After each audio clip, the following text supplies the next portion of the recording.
All men are created equal, that they are endowed by their Creator with certain unalienable rights.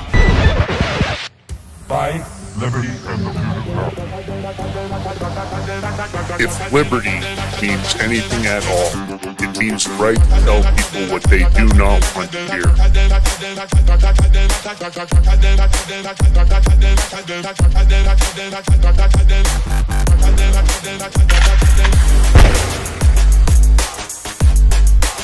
Make America great again.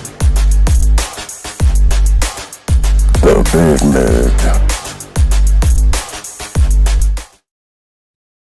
Mig. Well, good morning and welcome back to the Big Mig Show. Of course, I'm your host, Lance Miliaccio, with my co-host, George Ballantine. It's the weekend. It's Friday. We've been up since the crack-a-lackin'. And, of course, this is always tip of the spear. If you caught us this morning at the Crypto Power Hour, the #1 crypto show on Rumble, of course, sponsored by by Column Global. You caught us at the early time. So this is it. If liberty means anything at all, it means the right to tell people what they do not want to hear. And we do that each and every episode here. So thanks for the support this week. Got a lot of new followers. So thank you to all the new followers. If you're here watching the show, do me a favor, jump over into the chat. Don't be shy. Get in there with the Big Mig Mafia and let us know your thoughts. We love sarcasm and jokes. We love anything you guys want to point out. And sometimes we don't know some of the topics. We might bring something up and we'll say, hey, chat, I can't remember that guy's name. Help me out here. So that's all good. And of course, hit the follow button. That button's a big deal. Getting those follower base up. There's tens of thousands of you tuning into the show. Of course, we love to get tens of thousands of followers. And if you could do the paid subscription, great. If you can't, we know it's a tough economy. We get it.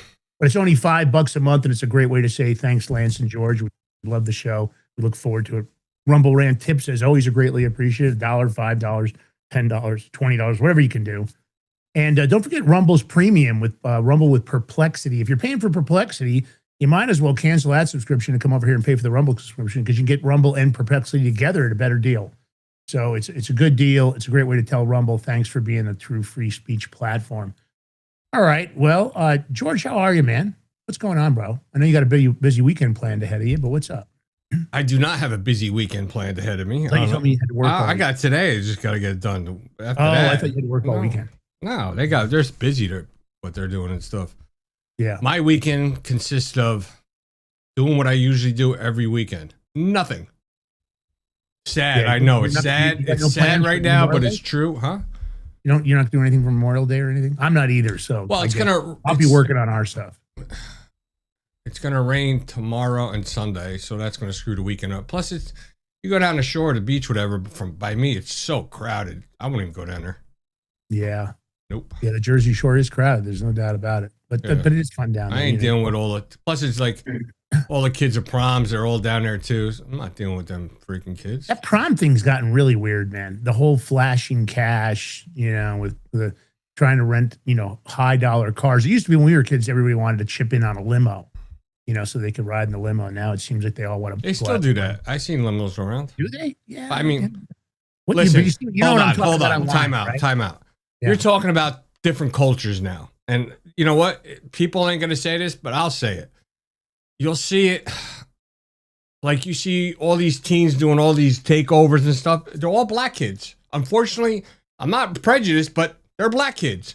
Same thing with Lance just talking about the flashy shit and all that stuff. And going when they're at the beach and whatever they're doing, they're mobs. They're all black kids. I was just watching a video it was down from Belmar, New Jersey. All the teens were down there for, because they're graduating. It was all white kids. They're all chilling out on the beach, having fun. No craziness. I mean, I don't know if it's the parents not around or whatever the freak it is, but it is what it is. The truth hurts, people. That's what it is. I'm not sorry I said it, but people need to know. If you're not going to talk about it, how's people going to know? How are people anything going to be done about it? Yeah, it's tough stuff. Who knows? Maybe it's difficult for sure. I don't know. I don't know the explanation for it, but I've seen this stuff online, and I don't know if it says a good precedence or not. All right. Well, listen. If you love the show, the drill is hit the follow button. Of course, comment, reply, get in there, leave us comments under the show. Do what you can. Share the live link. It's Friday. Help us out. Do it today. Take the live link during the show. Go on your own social media to promote your social media and help promote the Big Schmink Show because you guys are the ground forces. We can't do the amount of promotion you guys can do. So when you do that, it really helps us out. It's a great way to say thank you, just sharing that live link. All right, listen, if you love the show and you want to sponsor, you can hit us up at info@thebigbig.com. If you were with us today at the Crypto Power Hour, you know George and I love crypto, but we also love our gold and silver. Prepper bars, of course, from Genesis Gold Group. That's the place to go for IRA investment, just regular bullion investment. They've been in the business for decades. And the Prepper bar is a perfect escape. That's weird. George, you frozen? I'm here. I froze up. I don't know what happened there. I don't know either. Oh boy. Hey George, you wanna go ahead and take over? I gotta have to check this out. Guess I'll take over. What were you doing? A Prepper bar? Yes. All right. I don't know where he's at. Was it 32.2 gram Prepper bar? Easily perforated and broken down to 3 different denominations? Oh, Lance is back. Whatever. Yeah. Go ahead. I don't know. They fit neatly in your wallet. Their utility enables all kinds of different situations for you. It's thebigmigbar.com. You get, with these promos, you get 10% off the silver if you use, what is it? Big Mig Silver for 10% off. Big Mig Gold for 5% off. That's thebigmigbar.com. I got the QR code on the screen right next to me. Take a screenshot. The link's in the chat, links in the more section under the video. We got you covered. All right. Threw me off. Yeah, it froze up for there for a minute. I don't know. I had to I unplugged and replugged and all of a sudden it picked it up. Apologize for that, guys. Okay, of course, the bigmigbar.com. All right. So listen, lots of stuff in the news cycle. You know, we're trying to do a little bit more of a fun show on Friday. You know, it's hard sometimes. The news cycles are tough.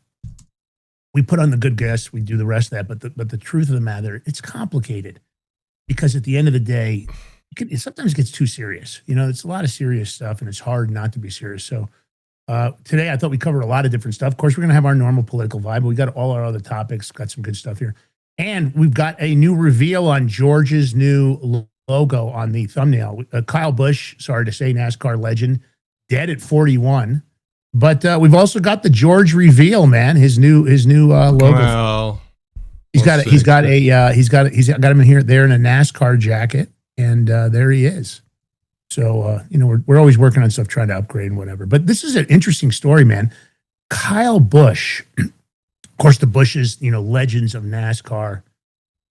This guy won a lot of races, very skilled, had a lot of swagger.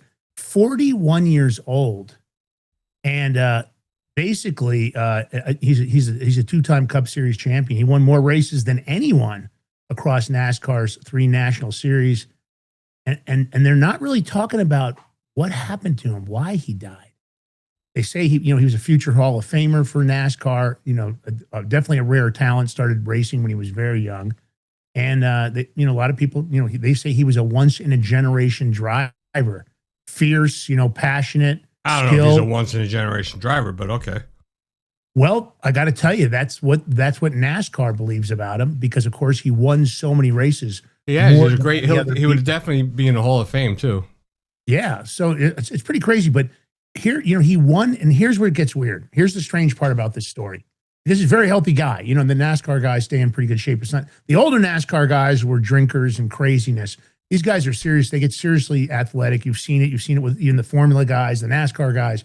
They're very serious about the sport. There's a lot of money involved. The sponsorship's very complicated. You know, it's a very expensive. What's crazy about this whole story? He just won a race about a week ago prior to this. Yeah, and there wasn't doesn't make sense. Well, and George, and that's exactly the right point. This is weird. So he just won an insurance case, and a lot of people are now saying that his death needs to be investigated because there seems to be an odd connection on people winning claims against insurance companies and then them passing away. And I don't know what that's got to do with. I'm not going to. I don't know. They got to do an autopsy and see what's going on. Yeah. And it seems like they didn't expect it. Let's play the clip.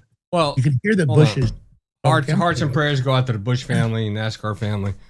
The one thing about this was he was in a simulator and he passed out or lost consciousness, whatever. That's when he then got, I guess, taken to the hospital. But it's something's definitely fishy.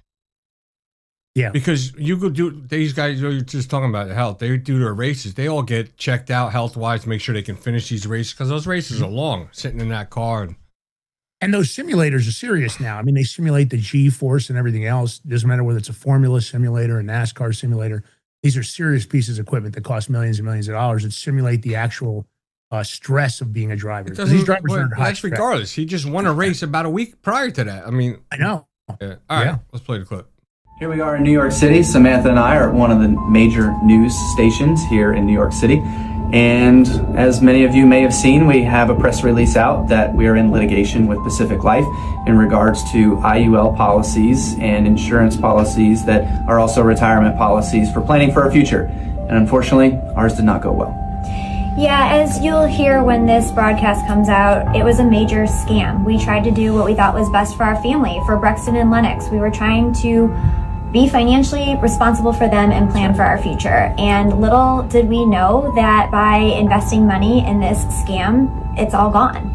And so the reason we came out here today is, as you guys know, who've followed us for a while, every time God puts a struggle in our path, we're going to try to use it for good. And so we're out here speaking out about what happened, because this just isn't happening to athletes and celebrities. Right. This is happening to teachers, police officers, veterans. This is happening to widows. These are people who are 70 years old. They have nothing else to fall back on. These are people who are, they've worked hard, they've made a small business, they are ready to retire, and they buy into these scams and they lose absolutely everything. And so, Kyle and I will use this platform to try to do all the good that we can. And so we're going to keep fighting Pacific Life, and we're going to show the world that this was a huge and utter scam. That's right. So tune in for further updates as we come along further in the case. Well, look, here's how it is. Of course, he went by Rowdy. He won 234 NASCAR National Series races in total. So basically more than any other driver in history. He won the Cup Series titles in 2015 and 2019. And obviously for people that are NASCAR fans, I'm not a big NASCAR fan, but I know all about him because, of course, he stands out. He's he is a legend of the track. And, but he was really known for something, of course, probably near and dear to my heart, were his post-race fights, regular feuds with other drivers, outlandish behavior. And, of course, he got Rookie of the Year in 2005. So for the Bushes, I'm sad for you. I don't know what. Hopefully they'll investigate, and hopefully there wasn't anything nefarious involved here. But it's sad for the people. Do we know what the lawsuit on the big insurance company was about? Really? It was about an investment they made in this pool that was supposed to be like I don't know, some kind of a thing for the trust he had for his children. That's as much as I know about it. I don't know what the product was, but it was a Pacific Life investment that was supposed to. Oh, it wasn't like a health insurance or nothing. It was more like no, it wasn't health insurance. It was an investment for his children, and it was in his estate planning. So I don't know if it was life insurance or I don't know what it was exactly. They didn't come out specifically and say what product, because I'm sure. There's a lot of questions right now. So I looked at the research and I couldn't find more. And I thought maybe somewhere it would say why he died and then the simulator story came out a little later. You caught that, the simulator story. And so I don't know.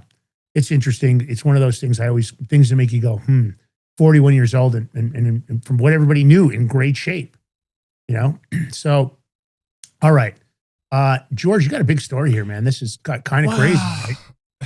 When people first maybe look at it, they think it's crazy, but the government just dropped their second tranche of UFO files released by the Pentagon. I don't know if it was this morning or last night, whatever, but I'm going to put it up. I'm going to control the playback. There's no audio with it, but they say that an F-16 shoots down a reported UFO, right? Now, I'm going to bring this forward. Hold on. You're going to see it start playing. There's a UFO, right? I'm going to stop it right there. When do you see a UFO have a tail, like a thing hanging from it, like a string or whatever it is? If anything, to me, that looks like some kind of air balloon or weather balloon or something. I'm going to keep playing it. Look at that right there. Look at that. What is that thing trailing there?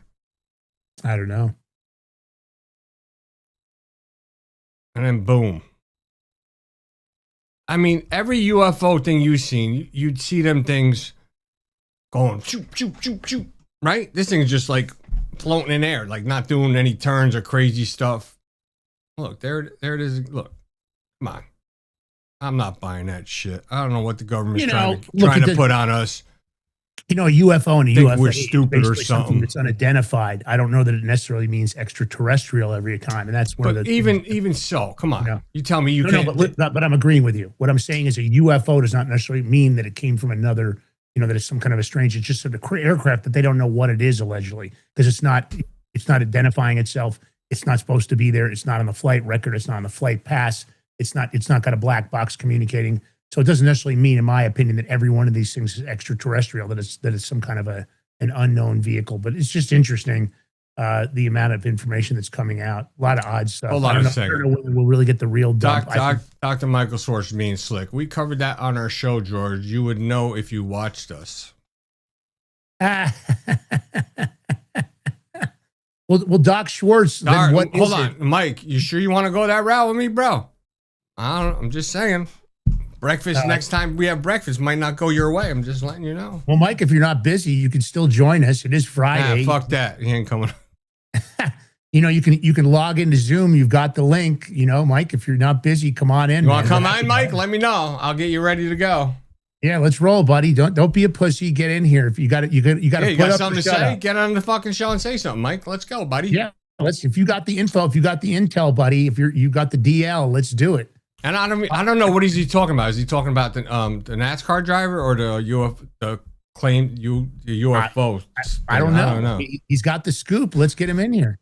All right. Well, I'm not sure they deserve a vacation. I got to be honest. But Senate GOP is, of course, breaks for vacation, which, of course, the delays the reconciliation vote to fund ICE. More garbage there. And Thune, that asshole, admits it's political hit against President Trump. But Thune, how is he not political hitting? This is another guy. No SAVE Act. This guy can't get anything done. Loves to go out there and talk and, get himself nice pictures, but he sure as hell sucks at his job. There's more to this story. They're just, the Senate, especially Thune and a bunch of those leaders and stuff, all freaking walk around with puss on their heads. They're pissed off because, Trump's been endorsing, people, and they've been winning, and because he endorsed Paxton, and of course, Thune wants who? I don't even want to say the dude's name from Texas to win against Paxton. Oh shit! Here he comes. I gotta get his thing ready. He's ready to roll. The Schwartzer, the Schwarzeroni. Give me a minute. Okay, Lance, you talk. No, well, look, here's the deal. You know what I think, right? You guys, I want them to do the job they're supposed to do. I don't even really want them to be full-time senators and congressmen. I want them to have their other businesses. But of course, this is what they do. The delays, the time off, they don't work as much as they act like they do. They act like they're the busiest people on the planet, but they're not doing the job for the American people they're supposed to be doing. You guys know, I think it's a uniparty in D.C. I don't think it's the brightest and best. But this is what they do, the time off, and they can't get the vote through, and they're struggling to get it passed, and they tell us all this razzmatazz bullshit. But when, the key word for congressional members, they should have to sign, in my opinion, a common sense contract.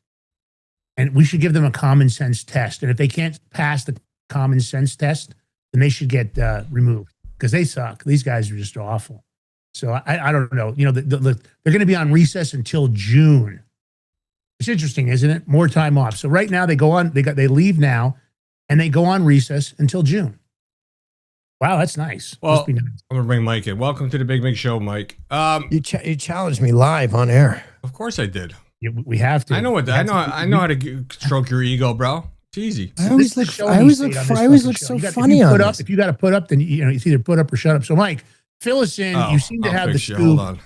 I'm going to zoom myself to get my head less giant so I can compare to you guys. I don't want to. Well, I know. I always look red on your show. I'll get you. I'll fix you up. Hold on. I have no scoop. We did a story on Kyle Busch. It was an investment vehicle that they were all throwing money into, and he lost millions of dollars. And we played part of that video because they were out talking about, basically they were getting fleeced out of their money, and a lot of people in their retirement age were putting into this fund, and it was BS. So, you got to wonder if there's something nefarious going on with Kyle Busch, but the whole thing is sad. I'd love to know what this mysterious illness was, if we ever find out. Kelly will tell you maybe it was a pulmonary embolism. These guys train so hard. Somebody pointed that out in my show this morning. And sometimes they push themselves a little bit over the line, but 41 is just way too young. And then, of course, that story with the Pacific Life comes back up, and you wonder, I wonder if there's something there. Well, what I mean, if he died, whatever that insurance policy he's got is going to have to pay out now too, right? Well, it wasn't. Yeah, but that's not what the deal was. I think it was an investment vehicle.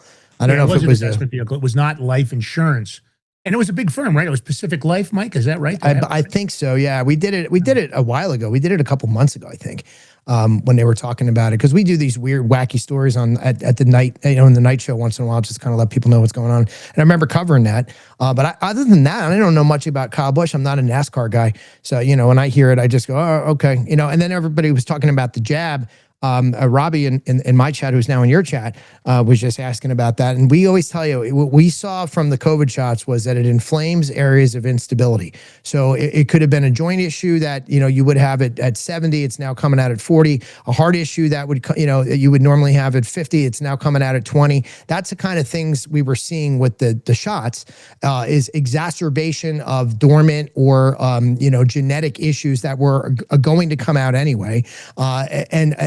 So how I equated that to in the books is basically it shortened the lifespan of the populace. I think I said in the book by 5 to 7 years, like a conservative estimate, but it could be a lot. It could be a lot worse than we think. If you got something where you're going to throw a clot eventually, that exacerbation could cause a much earlier death. And we're seeing a lot of younger deaths now. We're seeing rare cancers, turbo cancers, weird shit that we never saw before right after those shots and up until now.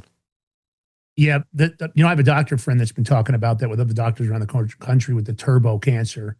And I've also heard some not great things about the EVs irradiating your colon, and people getting some early signs of colon cancer and intestinal cancer that weren't there before, because you're sitting on these big blocks. That's why I would never buy an EV.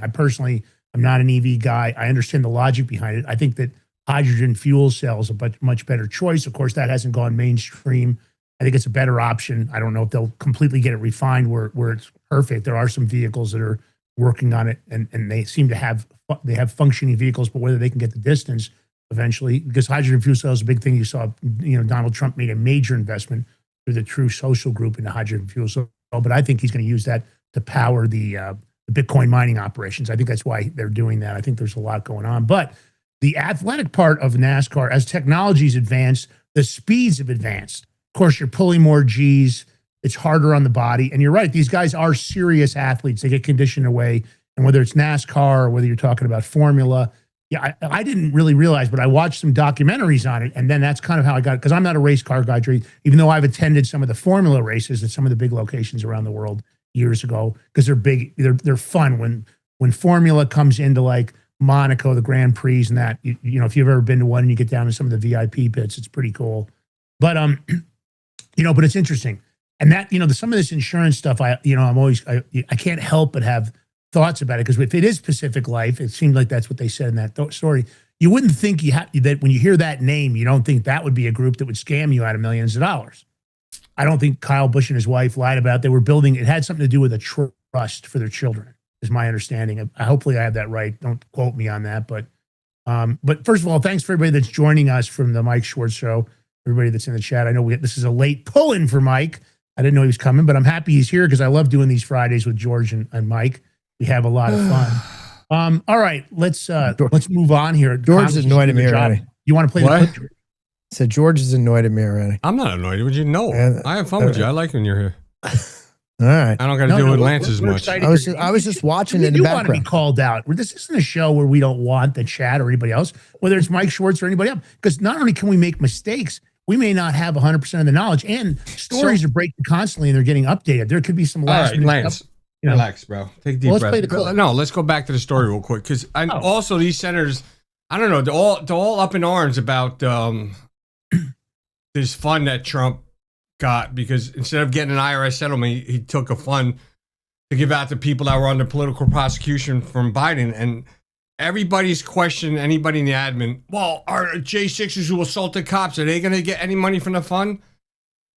And I guess they're not prepared to answer those questions, but anybody could apply for the fund. Doesn't mean you're going to get approved. But that's, they got hit with, they're blindsided by this. But what's the difference if Trump didn't make that kind of deal and then just got a $1.7 whatever billion settlement, and he put it to whatever he does instead of doing it that way. He probably should have, because it's creating more shit for them.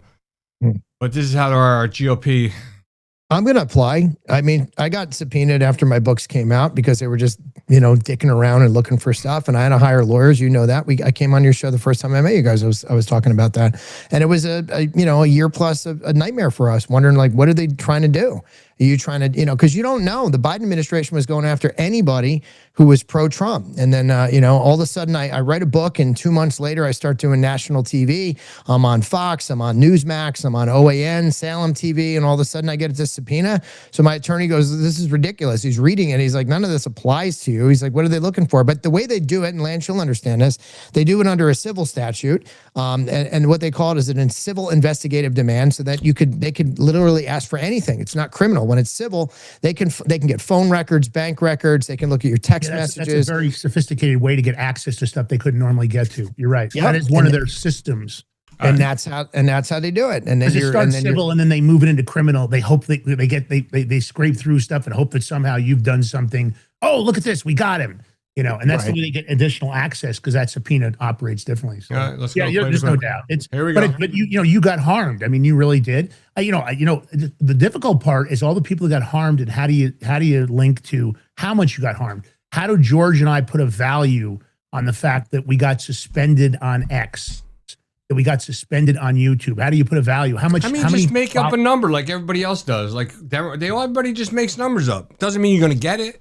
Go high, and where's you gonna get is a little bit less. Yeah, but I have specific harm. I'm talking about like what Lance said about us. Well, I know you do. Yeah. The suppression that happened to all of us. How much bigger would our channels be? How much bigger would our shows be? How do you quantify that in a legal manner? How do you quantify and it's tough. Like, I have 3 letters from Amazon that specifically say I'm not allowed to promote my book on that platform because of current events. And then later, the revelations with the Jim Jordan Justice Department, where they show the emails from the White House to Amazon asking them to censor books on COVID. I have that. And when and early on, when I was talking to attorneys about that, they were always dabbling with, I want to do this. When I finally found an attorney who wanted to pursue the case, she looked at it intently, and we looked at the letters and said, oh man, you just missed the statute of limitations. Like, we're going to get this thrown out. We're going to get it dismissed on a technicality. So in the fog of war, that's part of the problem. I think they need to extend the statute of limitations on this. That would be nice. I don't know who can do that, but if you can extend the statute of limitations on this, because the fog of war was kind of confusing everybody as to what they can do, I would have a case against Amazon. I would have a case against the federal government right now. When it comes to the DOJ nonsense, I had to hire an attorney, so I've got expenditures there. I got time, I got tolls, I got gas. But how do you quantify intentional infliction of emotional distress? How do you quantify that in this case? You would have to bring a civil suit. This is different because we're talking about a fund, right? You would have to bring a civil suit, and then you would have to put your case in front of a jury. And depending on where you go, Lance, George, you think about, if the case were to fall in Washington, D.C., 96% of the people in Washington are liberal voters. You're not going to get a jury of your peers in a million years in federal court. So it's like, you federal court in New Jersey, I'll be up in Newark, New Jersey. What am I going to get there? I'm going to get 85% liberal jury who's going to look at this and not care that I wrote a conservative book. So it's an uphill battle either way, but it's more emotional distress, because you know how long these cases take to go. The fund, I'm curious. I get it with all the J6ers, especially those who were there and jailed for no reason. But I mean, you got real people who spend real money on attorneys. Are they even going to take my claim seriously? They're gonna look at people, and there's going to be a lot of people coming out of left field. But I mean, I've been talking about this vocally on national news for years now, and we finally, once we got out of the shadow of that, and they figured there's nothing there, and the Trump administration came into play, and weren't employing those nefarious tactics. I got an apology from Alina Habba. I got a personal apology and a hug from Alina Habba, who apologized to me for what I was going through and said no more. And I got to tell you, I teared up when she told me that, because of the stress that my wife, my family, and I went through with all this bullshit because I wrote a freaking book. It was a tough time in our lives. I don't even really want to. You had the court cases, the documents, and everything to prove that what you gone through. So there's no court cases. They don't do it in court, George. They subpoena you. And you have the subpoena, I should say. Yeah. Okay. Well, you have that. You have evidence to back your claims, so you're good. Well, it's not only evidence. I'm gonna play the clip, Lance. To get financial relief, you have to actually prove that you lost money or that in a way it damaged you. And the truth is, it damaged everybody. There were so many of us in the media that, so, our show and every other show that got suspended. We got suspended on social media, and you wonder what the long-term impact. And of course, I think the suppression still exists in the code over at X. I don't think the code's been, because you see it. You can see the suppression still on conservative accounts. So yeah, George, play a clip, brother. It's the biggest congressional rebuke of President Trump's second term. I just don't know how this puppy dog will work. I think there were 6 or 7 people who were going to vote no. Republicans were on the verge of finally ending the ICE and Border Patrol funding impasse. The sole reason we are here today is because Democrats refuse to fund law enforcement at the Department of Homeland Security. But the president's $1.8 billion compensation fund killed the bill. There are a lot of questions about it. I have Republican colleagues who have concerns about who can receive funding from that fund. A meeting between Senate Republicans and Acting Attorney General Todd Blanche failed to convince lawmakers to oppose bipartisan amendments curbing the fund. This is about a profoundly corrupt plan by the president, and I think my Republican colleagues have reached their limit. Thune said the compensation fund, quote, makes everything way harder than it should be. Deadlocked, GOP congressional leaders sent lawmakers home until June. So this afternoon, Republicans, so divided, so dysfunctional, so disorganized, are fleeing Washington. Their majority can't melt down fast enough. Some presidential allies defended the compensation fund. Feel comfortable that been wronged by their government should have some sort of redress. And even though the president recently steamrolled opponents politically, Republicans blocked him legislatively. Congress has our obligation to make sure we know what we're funding and fund the government to a reasonable expectation line. Congress never approved the fund, and lawmakers balked at awarding claims to Capitol rioters. President Trump wanted ICE and Border Patrol funded by June 1st, but Congress missed that deadline. Brett? And Chad, quickly, how long could this take? Probably weeks. They want to try this again in June, but guess what? They have to fund FISA. They have to deal with that. They have to maybe roll all those things together. This could be another 5-6 weeks. Wow. Chad Perkins live on Capitol Hill. Chad, thanks. All right. Well, Mike Schwartz had to go. He forgot he had something to do, and Kelly was calling him. The boss called, so he went a running. Okay. Nice to have him stop in. He did have some details we didn't have on that, so it's great. I love doing Fridays with him and you. It's one of the things I really enjoy doing. It's a good deal. All right, so I got to bring up this clip because this is funny. So I don't know if you've seen this, Lance. AOC. I did not. Well, she went on I don't know. She was speaking, doing one of her stupid speaking events, and she kind of put her foot in her mouth. So she was saying it's time for the North to pull up to the South. Well, let me tell you, I've been seeing videos of the South. I mean, she just unified the whole SEC. I don't know if you know what the SEC, that's the I don't. competitive league, in the South among like all the college teams. Like Georgia, Alabama, Tennessee. Well, she just pulled them all together. Unified them. She's dumb. Are you crazy? Listen, I ain't from the South, but I mean, us conservatives with the South are 2A against them soy boys. They don't stand a chance. What the hell are you thinking? And can I ask a question? Sure. What's with the bulletproof glass? Like, would she think she's that important that somebody's going to go after her? You never know these days. I don't know, because you know what? That's a great point, Lance, because Republicans don't threaten people and shoot at, take shots at people. That's the Democrats doing that. I mean, but all of a sudden she's trying to create this kind of presidential environment where she's so important that they're going to put bulletproof glass around her. I mean, they're trying to frame her. You guys know what's going on. And again, we've got a low IQ individual that is just saying things and does things. I mean, her and Kamala Harris are definitely a brain trust of a low IQ. But let's play this clip. You guys can see it for yourself. Decide. This isn't about. Let's see. Yeah, this is crazy. Here we go. To make sure that we all understand that Montgomery is not alone. That you all are not alone. And for all of those watching today, when they ask, what do we do in this moment? I I feel helpless. What action can I take? It is time for the North to pull up to the South. It is time for New York to pull up to Alabama. It is time for all of us to come to Georgia, to Louisiana, to Tennessee, to Mississippi, and let them know exactly what they have uncorked with this injustice.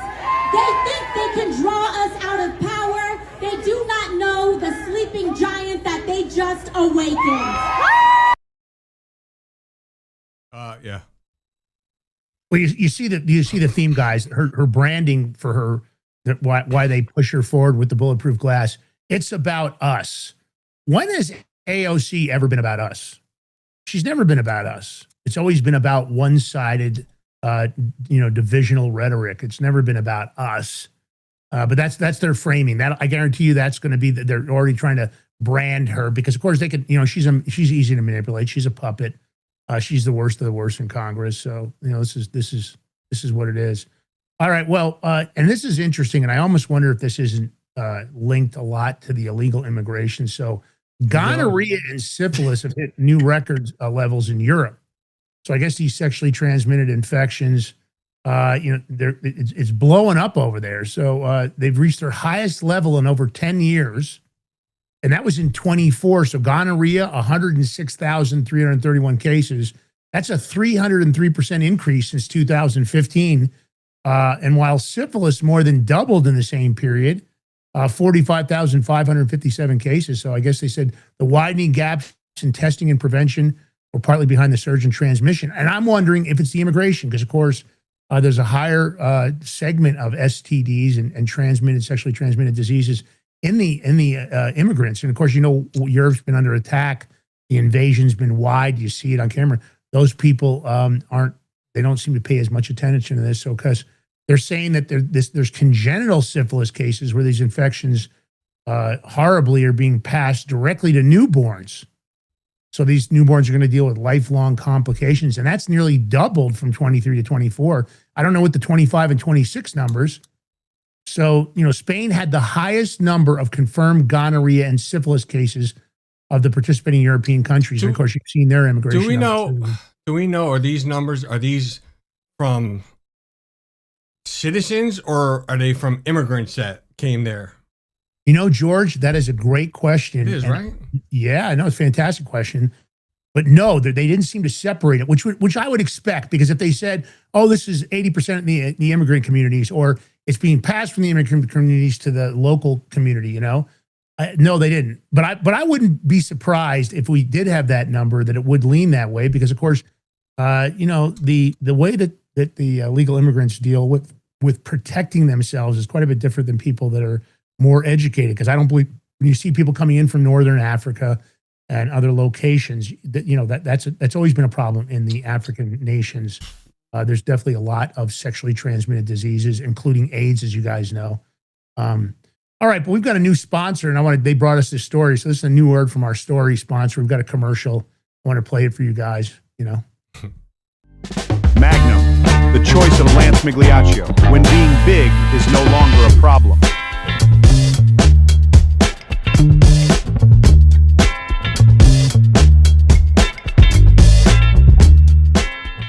No, that came from Canva.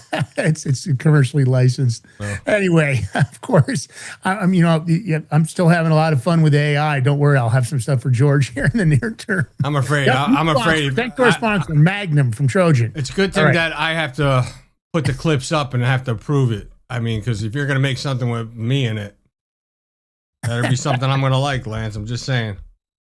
You're Lance, the mods just said they don't have a drop for that one, meaning they don't have links or stuff to put that in their chat. So it's a good thing, mods. You know what? Just have fun today. All right, let's talk about the DNC, George. What's going on here? I don't know what to believe about this. I read it and I'm like, they allegedly released this massive 2024 autopsy. Yeah. Kamala Harris's big loss to President Trump. I mean, they actually had to do an autopsy to really know why she lost. When really anybody with any sort of intelligence and common sense knows why she lost. I mean, look, there wasn't even any process. You guys just stuck her in there. You knew Joe Biden probably is not going to make it and pull them out, and you just put her in there. You didn't even give the Democrats, the liberals, a chance to vote on who they want to run for president of the United States on the Democratic side. That right there in itself should tell you it would piss people off. I mean, how is that? What do they call their process? Democratic process? I mean, how is that? They just bypassed all the voting rights of people and said, nah, we're picking this for you. We're putting Kamala in to run for president.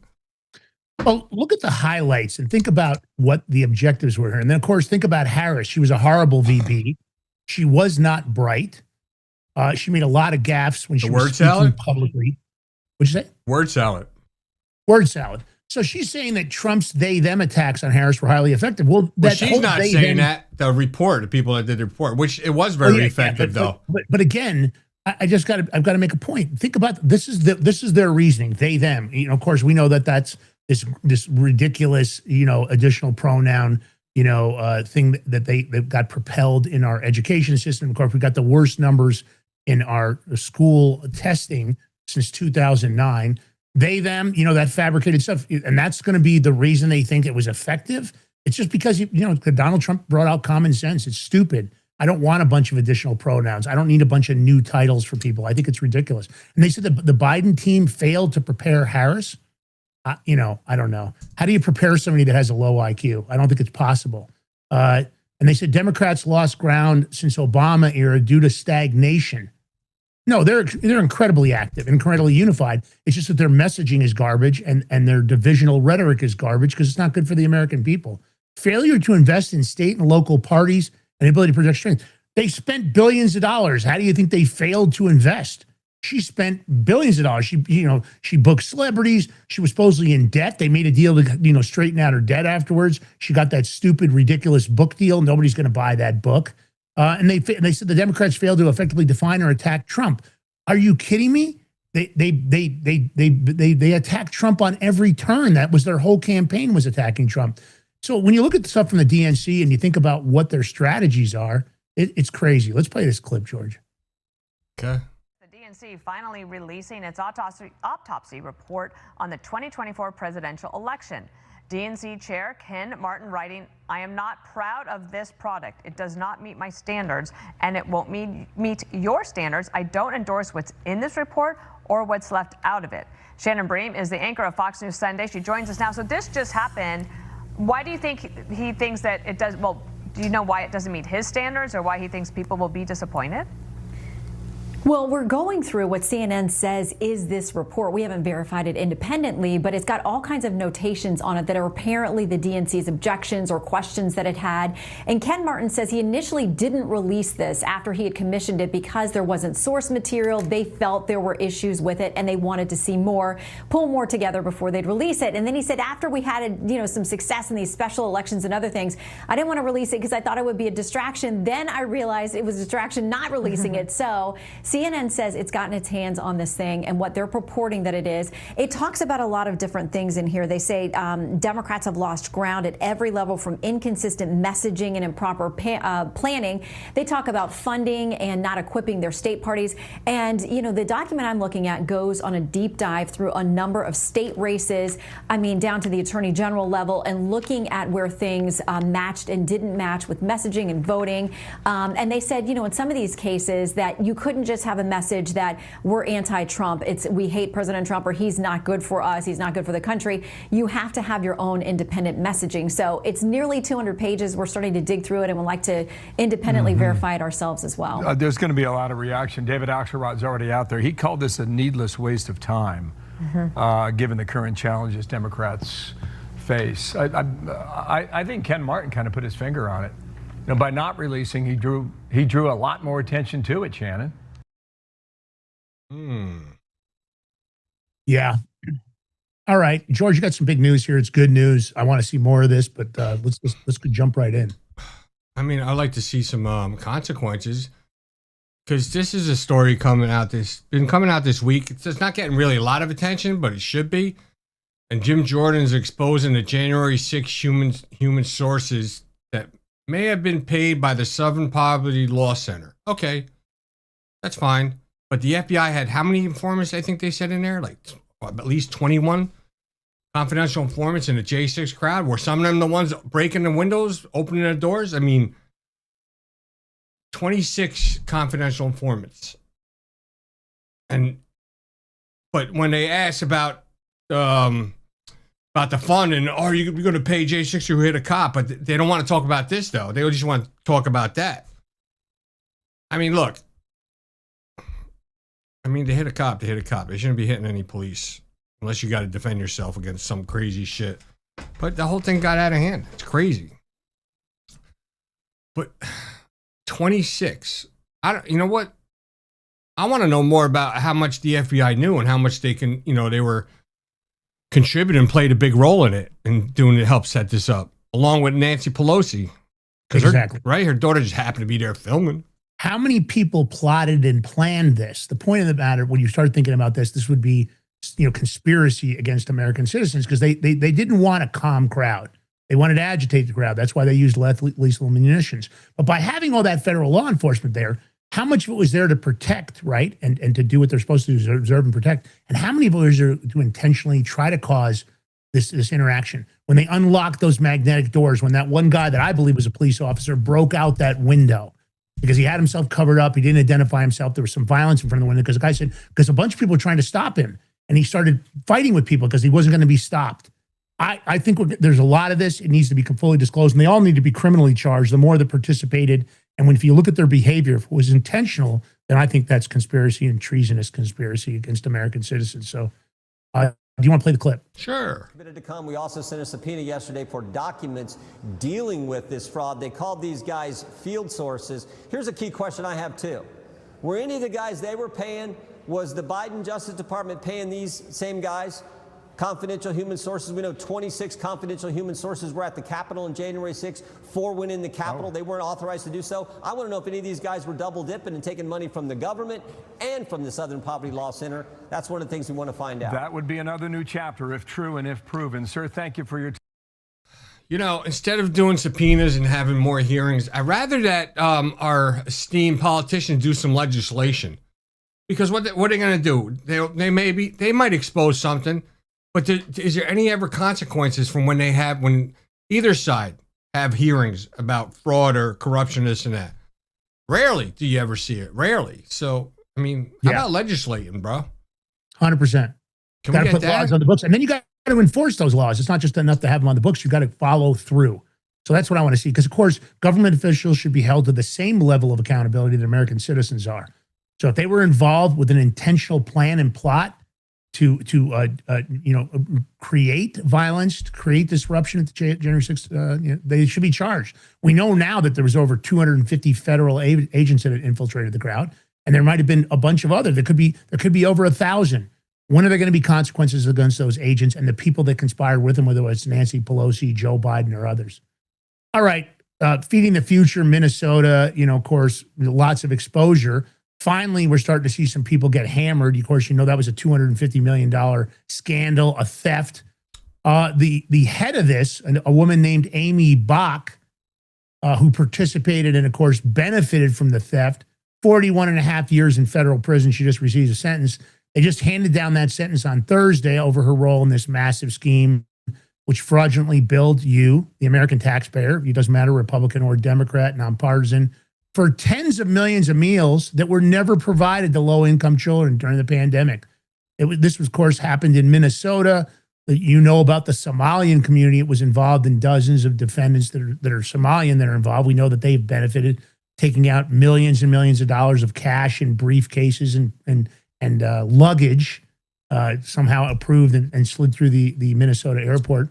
But here's what's interesting. In a recent jailhouse interview, Bach, the head of the Feeding of the Future fraud, explicitly stated she struggles to believe that Representative Ilhan Omar did not know exactly what was happening. She claimed Omar's office repeatedly intervened to keep the lucrative waivers in place, allowing this fraudulent billion to continue in a current criminal enterprise. So Omar's name appeared in emails and messages entered as evidence during the trial. And she even filmed a promotional video at one day for the key fraudulent sites, the Safari restaurant in Minneapolis, claiming it was serving thousands of meals daily to these struggling families and their children. So the Minnesota House Fraud Prevention and State Agency Oversight Committee has already concluded that Omar, along with Governor Tim Walz and Attorney General Keith Ellison, played critical roles in creating and enabling the fraud. So where the hell are the criminal charges against them? Tim Walz, of course, Tampon Tim, and Keith Ellison, same thing. This is the largest COVID-era fraud scheme that's been disclosed. I think there might be others. But it of course, exposed the intentional mismanagement, negligence of Minnesota's political elite.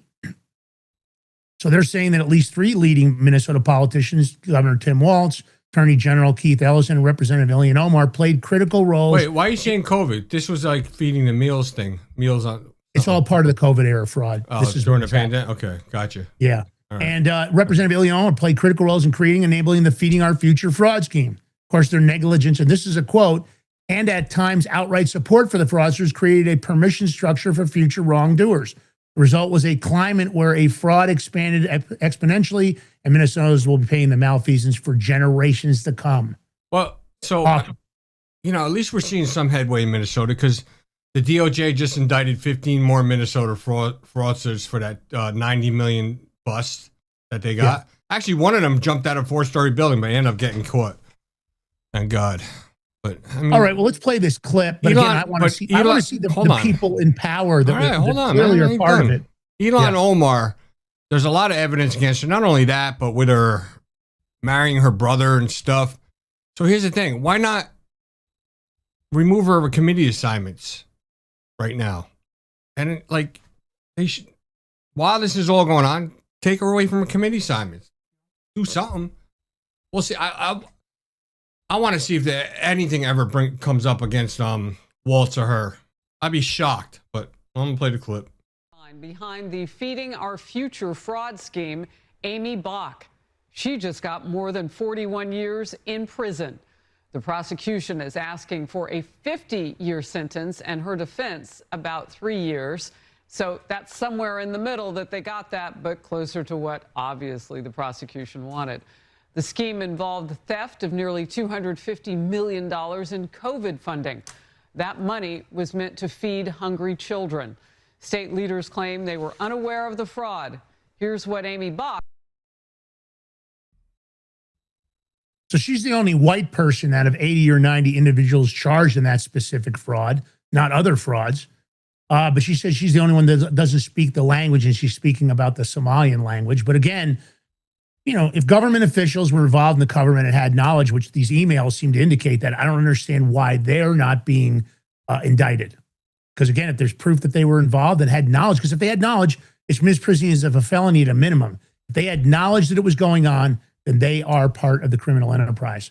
You guys know this show loves Representative Wesley Hunt. And he strikes again. Go ahead. He does strike again. And George and I love him. We're going to try to get him on the show. And this is common sense. Forget his political. I don't care that he's a Republican. Let's just say that this is a guy that gets it. And he keeps throwing down about what he gets. So he just made the Democrats speechless after dropping straight truth nukes.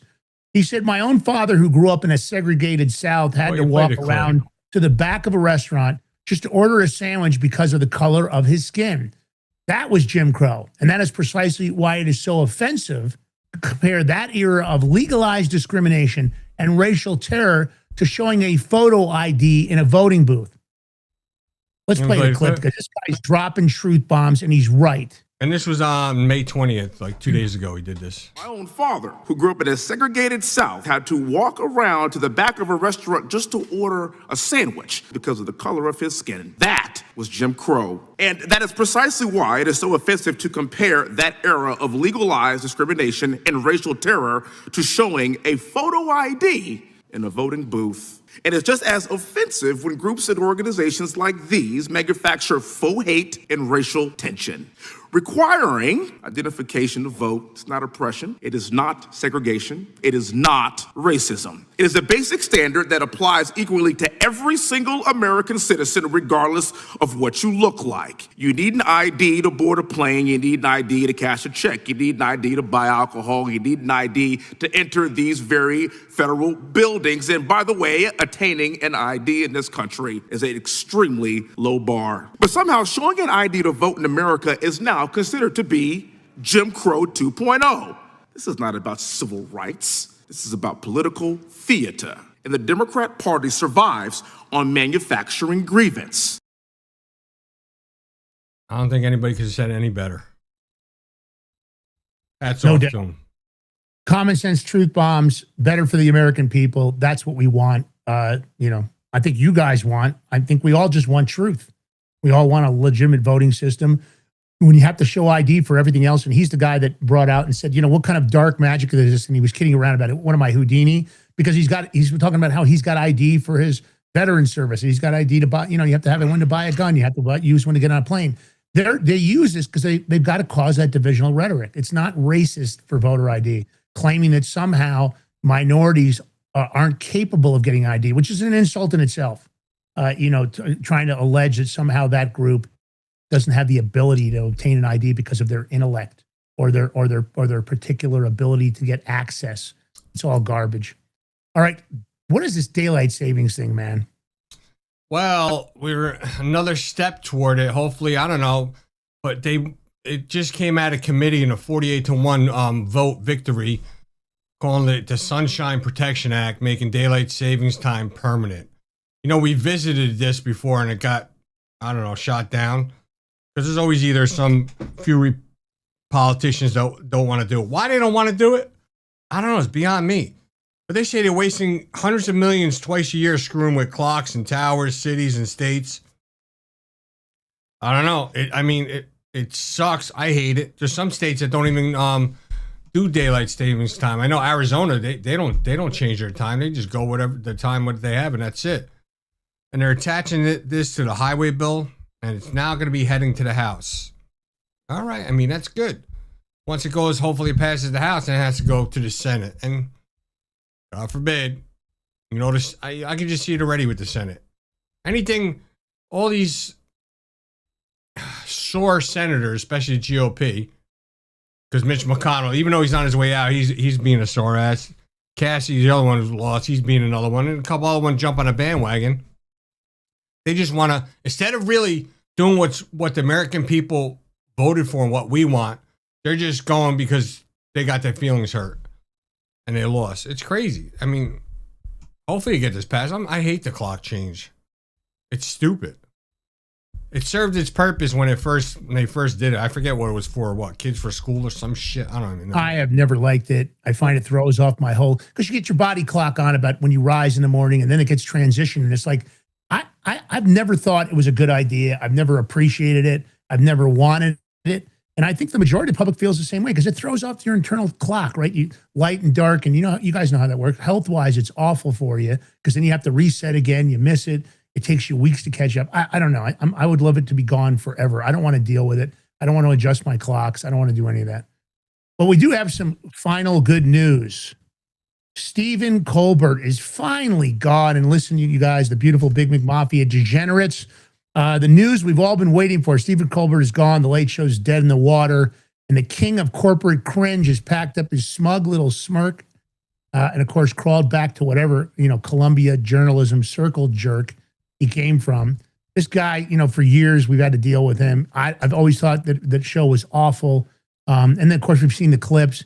He rolls around in expensive suits pretending to be edgy while sucking up to every Democrat with a pulse like a starving lamprey, in my opinion. Night after night, it's always been the same formula, right?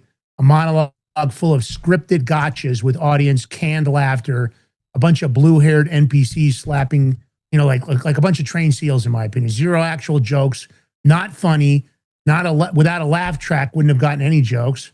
And he wasn't ever funny, if I, at least I feel like. A propaganda puppet with better hair plugs than Joe Biden, of course, but because he was making tons of money doing this. Here, look, for me, pop some champagne, pop a diet soda if you don't drink. At least we won't have to have this idiot out here. You guys remember those awful Vax clips, the dance routines. We wanted to play them, but when you put up certain music, you get these copyright attacks. But night after night, he was paid by the vaccine promotional groups doing these clips, dance routines with dancing syringes. And then, of course, why not? He's got the same haircut since 2012. It's like it's a personality trait. He looked like he got dressed up in the dark side, in my opinion, by a blind ex-girlfriend. The only thing slower than, of course, his comebacks was his metabolism. This guy was awful. I mean, just terrible, terrible, terrible. I can only say, George, round of applause. One more jackass off of TV. We still got others. Yeah. And the cringy part of it, the cringy part is all the support of all these other people. Oh, we're going to miss you.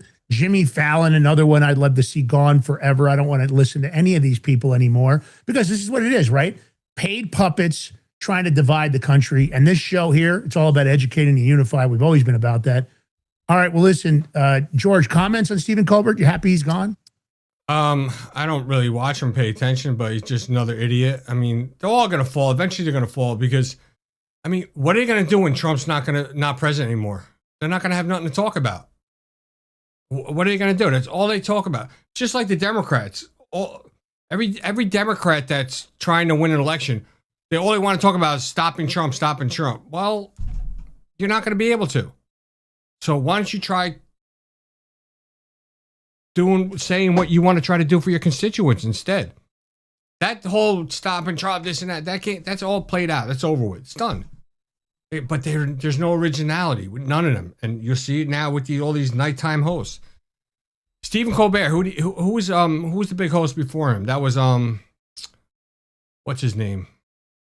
What was his name? That big nighttime host for years. I can't remember his name. Letterman, right?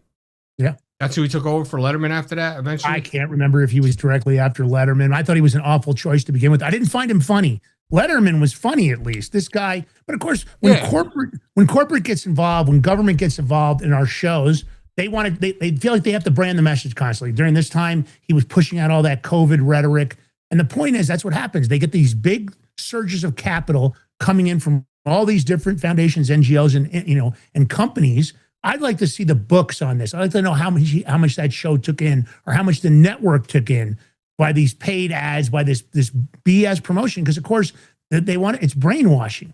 They have to create, oh God, Stephen Colbert thinks you should get vaccinated, so let's all run out and do it. Just like when they had celebrities doing it. If you and the ones going, you can get free French fries, you can get a free hot dog, you can get free donuts. It's all of them pushing because they got money. Don't kid yourself. The first thing they should have to do, in my opinion, because if you get money, there are laws on the books. He should have said, and by the way, we just got some big money from Pfizer, and let me tell you why we've got to take the vaccine. But they don't. They hide it. They scrape it under the rug. It's not fair to you guys. It's not fair to anybody. And that's how they create the division. The division and chaos is a tool to keep us separated as a country. It's all propaganda. And when you get to the point like you do on this show, and you realize it, and that's what we're doing. We're trying to open up your mind. I told you, I think the political party system it's the David Copperfield. It's confusion, right?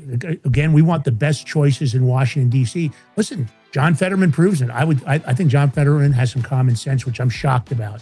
I'm shocked. Anyway, we love you guys. First of all, thank you for tuning in. George will be doing short form. Share it far and wide. Hit the follow button. Leave us a comment underneath the show if you love what we do. We appreciate you for being here. Your time is your most valuable commodity. So taking the time out for us, thank you. All the new subscribers on Spotify, on Amazon, man, we love you. Get over there, follow us on all the podcasts. At least you can listen to us if you're in New York. You can put one earbud in. You can be sneaky. You'll be there for us. And of course, we're on Rumble, YouTube, and Locals. Go over there, follow us on all those channels. Find us on social media. G. Ballantine, Lance Migliaccio, and the Big Mig Show. Get over there, get involved, do what you got to do. We appreciate you guys. George, last words, my brother. Well, it's Memorial Day weekend, so remember our fallen, our heroes, their sacrifices.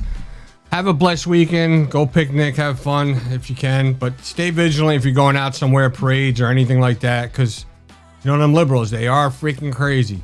I love you. Lance loves you, but I love you more. Have a blessed weekend. Peace.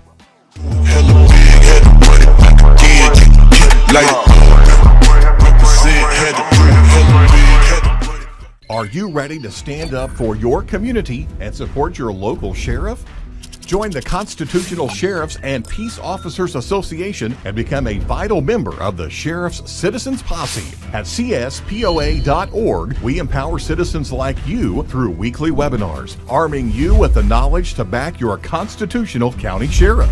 Together, we can uphold our Constitution and ensure liberty and justice for all. Your community needs you now more than ever. Visit CSPOA.org and join the Sheriff's Citizens Posse today. Make a difference. Stand for freedom. That's CSPOA.org. Your country, your fight, your future. What if you could predict your financial future? And what if you could trade on it? Introducing Block Trust IRA. The future in your hands. An astonishing 88,000 millionaires were created last year from the Bitcoin boom, and you could be next. Block Trust IRA is the only crypto management firm powered by AI-driven strategies, ranked #1 in the world by Bitcoin Magazine. The Block Trust IRA platform is built for everyone, from first-time buyers to seasoned investors. Predictive AI technology that was once only reserved for insiders and elites is now available to you. It's time to leave the old buy and hold strategies behind. Your assets are protected with military-grade security, offline cold storage, and $200 million in insurance. Visit BlockTrustIRA.com to book your free consultation and ask how to claim up to $2,500 in deposit bonuses today. Bitcoin changed the game. AI changes the strategy. Hi folks, I'm here today to introduce you to the Prepper Bar from PrepperBar.com, the most unique precious metals product we have seen in a long time. These 62-gram bars are perforated and easily broken down into your choice of 3 different sizes to fit a multitude of needs. Whether it be from asset protection from inflation, economic turmoil, or its unique utility for barter and trade, the Prepper Bar makes a perfect gift for all the precious metal lovers out there. Exclusively made here in the USA and selling out fast. Available in both gold and silver, these slim Prepper Bars fit neatly in your wallet, and their utility enables use in any situation. Forged through rigorous training and honed by the finest instructors on Earth, these canine units serve beside our nation's warriors as they fight to preserve what we cherish. When these warriors complete their duty, the Warrior Dog Foundation provides them with a home deserving of the service they've given us all. At our state-of-the-art kennels, they receive rehabilitation and care suitable for heroes, because that's what they are. Be a part of giving them a future today. Visit WarriorDogFoundation.org.